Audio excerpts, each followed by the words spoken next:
اللي انت شفته بعينك ده امبارح في الجزائر، مباراة مولودية الجزائر والاتحاد المنستيري التونسي.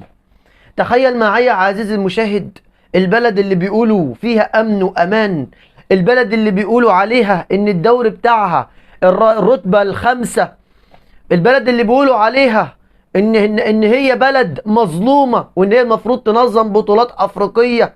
تخيل معايا، دي مباراة من مباريات كتير جدا حصل فيها شغب، حصل فيها قلة ادب، حصل فيها عدم احترام. جمهور مولودية الجزائر امبارح انا مش عارف هو عايز ايه. تخيل معايا، كسر الاستاد، خناقات بين اللعيبة، خناقات في كل مكان. يا جماعة الدنيا كانت مولعة امبارح في المباراة، الدنيا كانت مولعة امبارح. جمهور مولودية الجزائر بجد بجد ايه ده، بجد ايه ده. خلي بالك الملعب ده لسه جديد، تم افتتاحه من شهرين على ما اعتقد.